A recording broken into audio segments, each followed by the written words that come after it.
Welcome to Varsity Nutrition. I'm Derek Marks, and in this episode, we're going to talk about carbohydrates. Our goal here is to understand your carbohydrate needs and how you can best meet them. We'll discuss carbohydrate functions, we'll discuss what happens when you're low on carbohydrate intake, and we'll get to some of your best options for carbohydrate foods to fuel your exercise.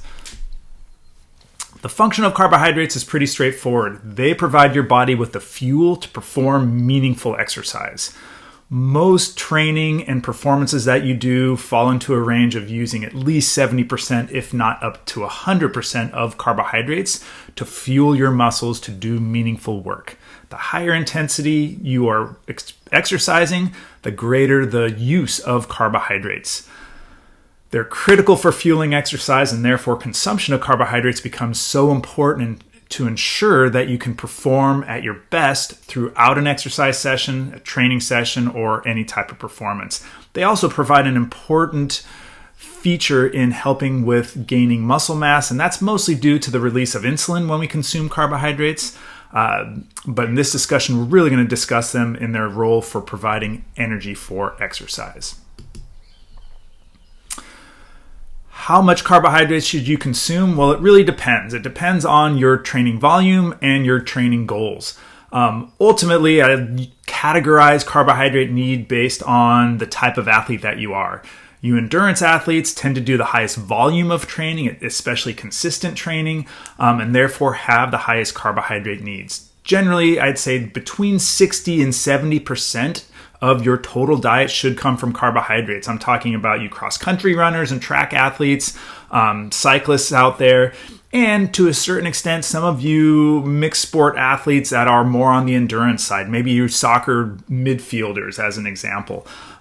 60 to 70% plus, right? And you can even go above 70%. So as an example, if you're a 150-pound individual, we're looking at about 450 to 600 grams of carbohydrates per day. Of course, track your diet to know where you're at. Mixed sport athletes, right? So athletes who are doing a little bit more intermittent training, real high intensity intervals, and maybe some, lower intensity stuff mixed in there. You can get away with that 40 to 60% range. I'm looking at, volleyball players, softball, basketball, and even, goalkeepers in, lacrosse and soccer. You're in that 40 to 60% range. And it really all depends on you and how much you're working. And so on the lower end, if you are a mixed sport athlete, we're looking at 300 to 450 grams of carbohydrates per day if you're in that 150-pound range. So what happens if we don't consume enough carbohydrates? Well, it's pretty obvious, right? Just like fuel in a car, you run out of energy. You start to experience fatigue. And if you're consistently low on carbohydrates, you're going to consistently be feeling that fatigue and even have issues with recovering and issues with gaining muscle mass if that's one of your goals. So low intake will definitely lead to early onset fatigue. A lot of athletes will start a training session feeling really good the first, 20, 30, 45 minutes and then just fall off in terms of fatigue. That quite often is a situation where carbohydrate intake isn't high enough. They use kind of what they had and then they're finished.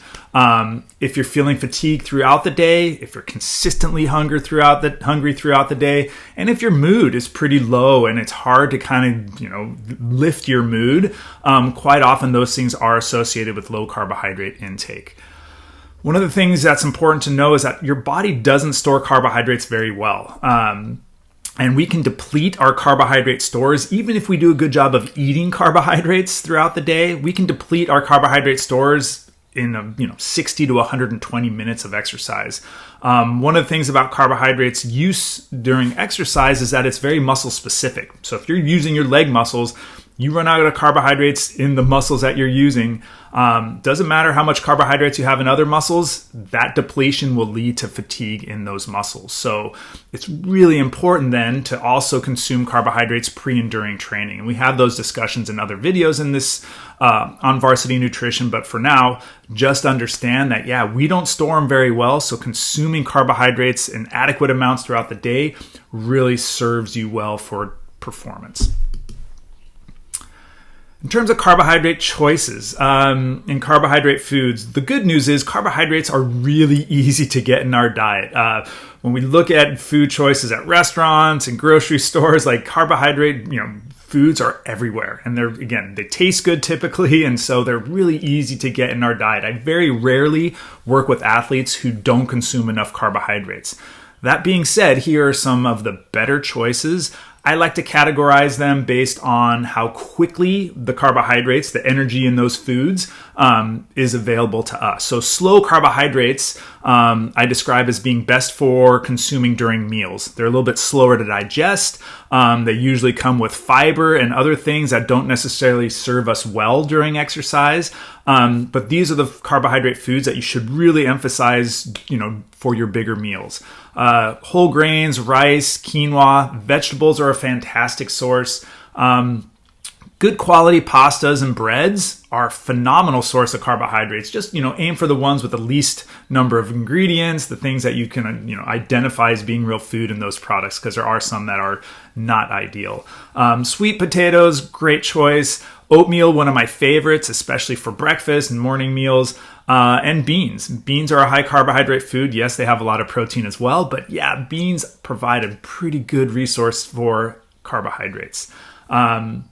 On the fast side, so these are carbohydrate foods that digest quickly, get into our bloodstream quickly, and ultimately provide our muscles with glucose, with energy to use right away. So ideally, we're looking at foods, carbohydrates coming from fruits, juice, blended, even raw. Raw fruits, again, come with a little bit more fiber. So actually, fruit juice or even smoothies are a really good option. Liquid form of carbohydrates. So, we're talking sports drinks, chocolate milk, sure, why not? Liquid forms of carbohydrates, bypass the stomach real quickly, and we can use those carbohydrates really, really quickly. And also sweeter foods, right? And so sometimes foods like muffins, pancakes, waffles, not necessarily ideal for big meals all the time because they are highly processed carbohydrates. But if you need energy and you need energy pretty quickly, those are some good sources of carbohydrates as well. That's it for now. We'll see you next time.